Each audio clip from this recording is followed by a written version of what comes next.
Hello and welcome to the Michael Mamas Show, Ancient Secrets Revealed. I'm your host, Michael Mamas, and we're coming to you from Mount Soma, home of the Sri Sameshwara Temple in the mountains of western North Carolina.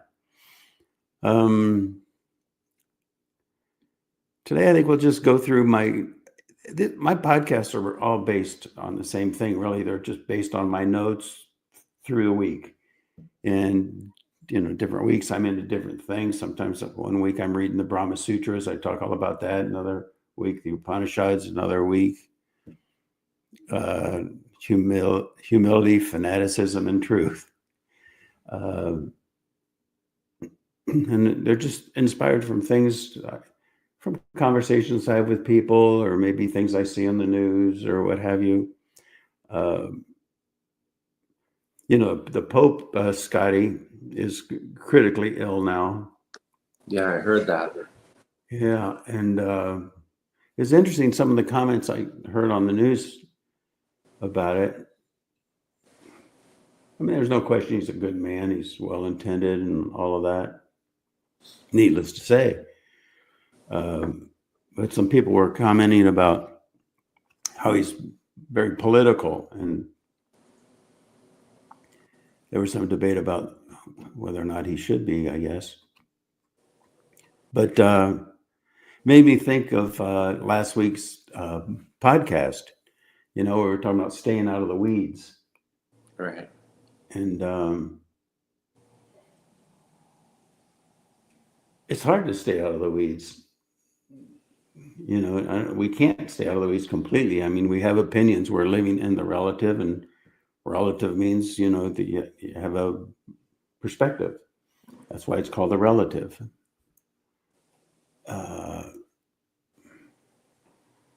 But particularly in the arena of spirituality, at least our relationship with spirituality, our goal is to enliven that which lies beyond relativity, lies beyond opinion, which is the foundational structure of all existence, the foundation of it all.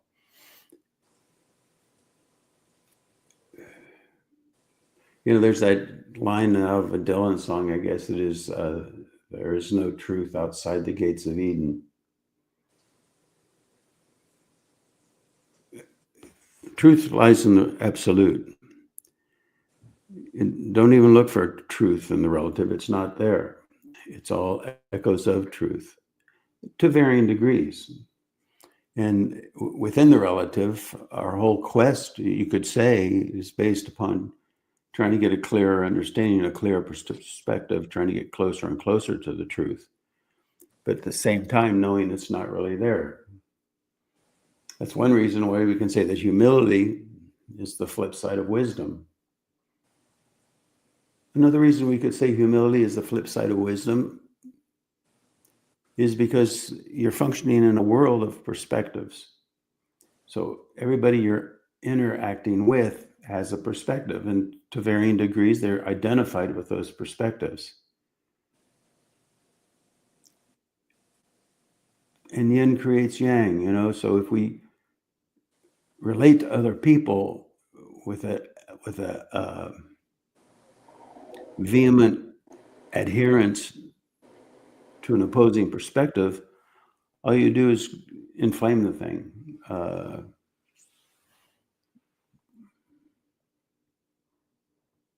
And that's called life and relativity. And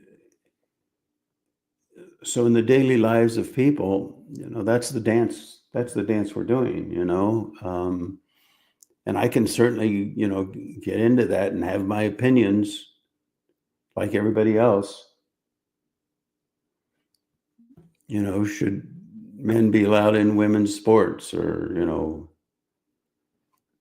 if a man identifies with being a woman, should he be allowed to, if he has to go to prison, go to a woman's prison, which I understand 15% of the occupants of women's prisons are those types of people now. I have my opinions on those things.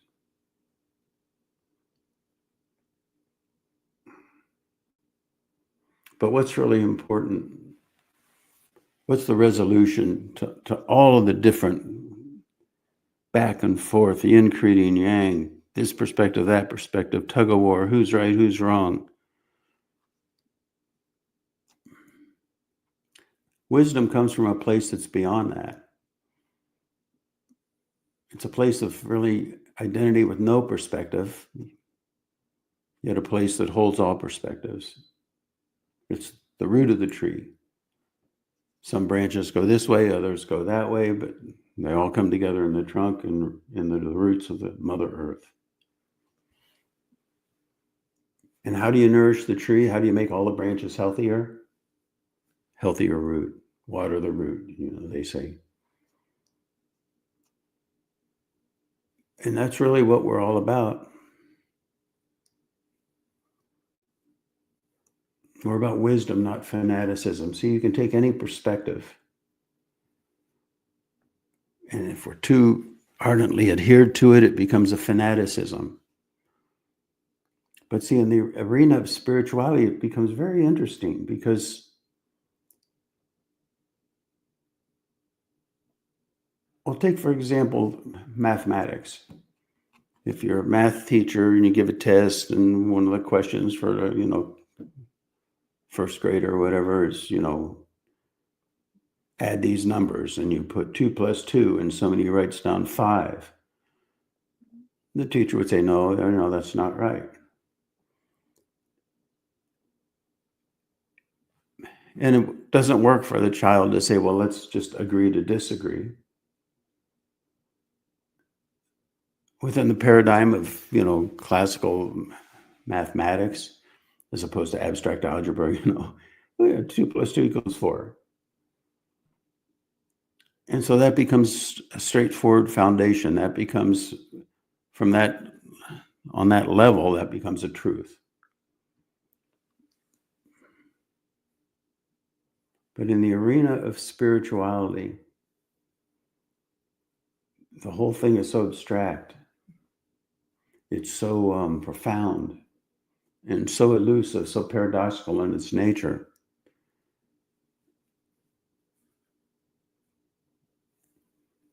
Yet people cling to an identity with a perspective on it, and that becomes a fanaticism.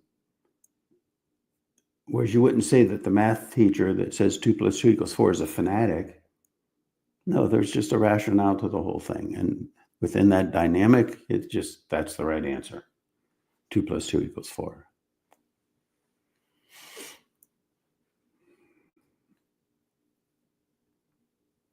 So even the pursuit of truth in a more profound sense, in the arena of spirituality, and even in the arena of the deeper channels of even physics, the nature of existence,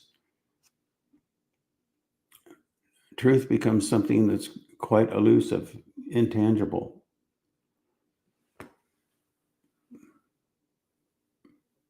Yet in the field of spirituality, it's so permeated with fanaticism. Well, let's agree to disagree. Well, this is my truth and that's your truth. All that, it's rubbish, And if you go, it's very interesting because, I go to YouTube a lot and I've been searching Veda and stuff just to see what people are saying. I know Punjis just don't even go to the internet for anything about Veda or anything because it's all a mess. Though he also agrees there are some people that are really, great. There's some great websites, even some great people on YouTube talk about the nature of the Veda. But by and large, when I listen, it's like, yeah, that's a superficial understanding. That's really not right. And I don't say that as some sort of guy that thinks he knows all about the Veda. The Veda is vast. Knowing all about the Veda is like saying knowing everything about everything. The Veda is about everything. But there are aspects of it that we can understand as fundamental, and we could say an essential knowledge.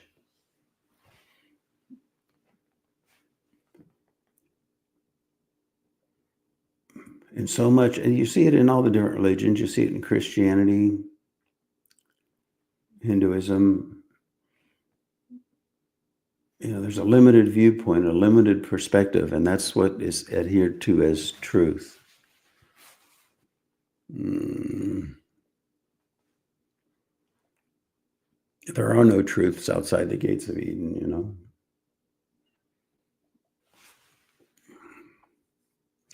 We're inaugurating now Atri as a pseudonym, also known as, or doing business as, name for CRS, which is the umbrella company for the temple in Mount Soma.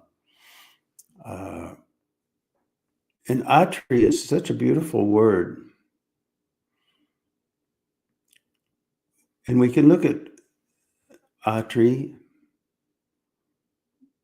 like we can look at the names for all the different gods, even in two different ways. One of them, you can look at the personified correlate, and then, Ganesh and Shiva and all this. There's Vishnu, all that. There are all these personified correlates. And that's beautiful. It was great. But you can also view it, and this enhances our understanding profoundly, is that these are just different names for different mechanics within creation. It's the nature of existence.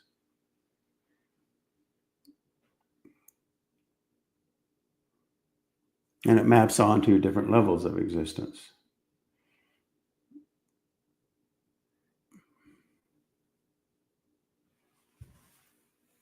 So Atri, you have the Holy Trinity, Vishnu, Shiva, and Brahma. Brahma, the creator. In another sense, there aren't three different, they're all just one, but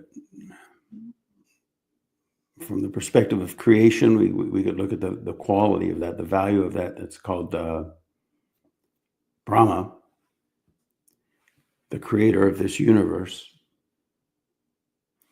And that organizing power, that intelligence, that perfection within the absolute, that we could say gets channeled into this field of relativity we call the universe, comes through a value, a quality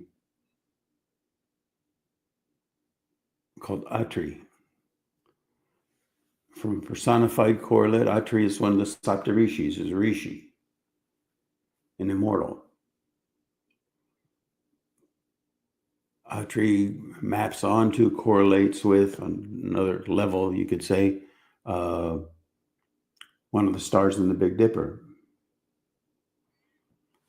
So Atri is that seed form, you could say, that provides the structure of this universe as it manifests from the absolute into relativity. It goes through that value called Atri, and then supported by all the different Saptarishis and Rishis, and all the gods flow through that quality. So Atri is just a beautiful word.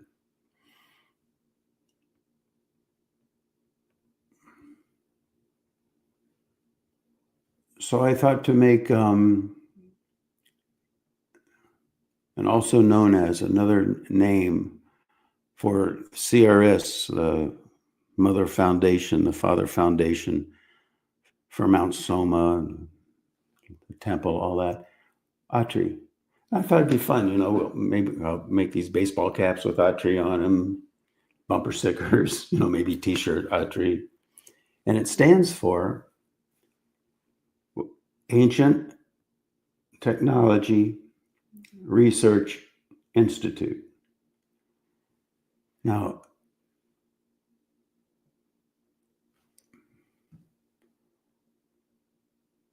it's a technology that was known in ancient times, but to varying degrees it's been lost.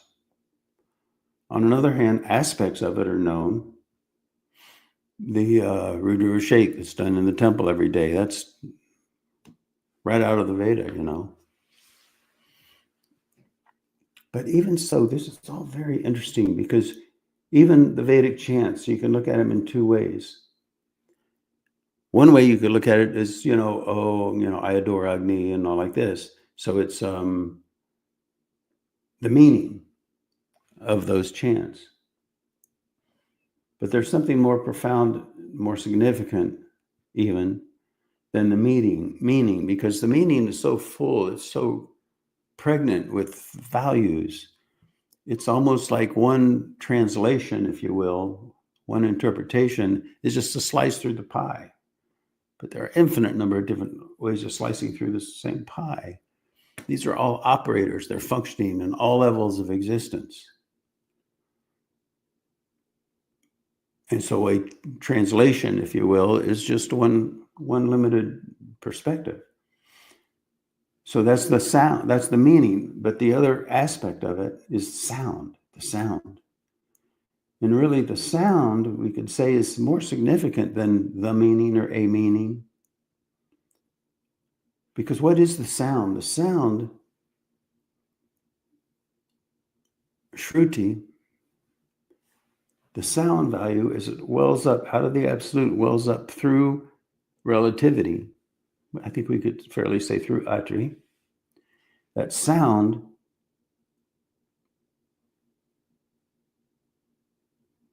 holds the structure, holds the value, and maintains the order which upholds the entire universe. And that all comes through Atri. So they say that, interesting, they say the Saptarishis, Atri, the upholder of Dharma. Dharma means, people translated a lot of duty, right action, action in harmony with nature. And those are all just beautiful words, But I think if we view it not in a more profound sense, it's the underlying structure that holds the whole universe together. And as we live in harmony with that, as we align with that, we align with all the laws of nature, we receive the support of all nature, and we live in harmony with nature. And the fundamental nature of existence is the absolute. And the absolute is a field of infinite intelligence, infinite harmony, infinite wisdom. And so that's what evolution is about, is gravitating more and more fully in harmony with that. But see, it's not really a philosophy that we can cling to or adhere to or mimic. Though working with these different principles, like in the Upangas and Patanjali's Yoga Sutras, things like that, it gives parameters, okay, kind of a rule book for action. And so those are kind of like guidelines. But really, see, it's not the rules, it's the sound, it's the state of being that the physiology imbibes and gets enlivened within it. It's there at the depth. But when it wells up through all the different values of the physiology, that's sound. And the sound, then we begin to resonate with that more and more. And then our behavior spontaneously becomes in accord with the laws of nature. You see? Now,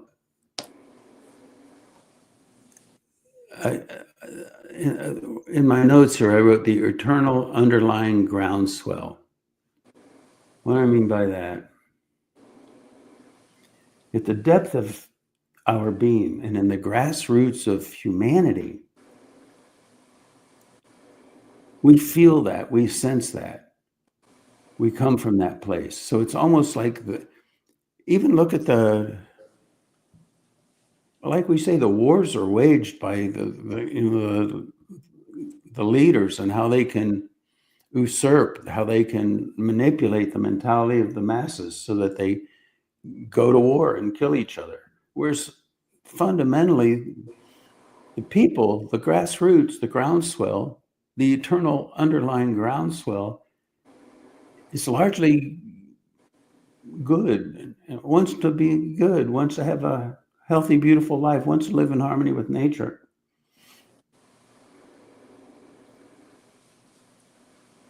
And so now that we're coming to this period of time within this phase transition that has been predicted by so many, and is certainly within the Vedic literature. I've talked about the Jyotishis that see it, astrologers like that. This is a time when what's happening then is that groundswell is rising up and breaking through the superficial crust of identity with limited perspectives, fanaticism, all like that, and rising up, crying out, it's time to live more fully in harmony with nature.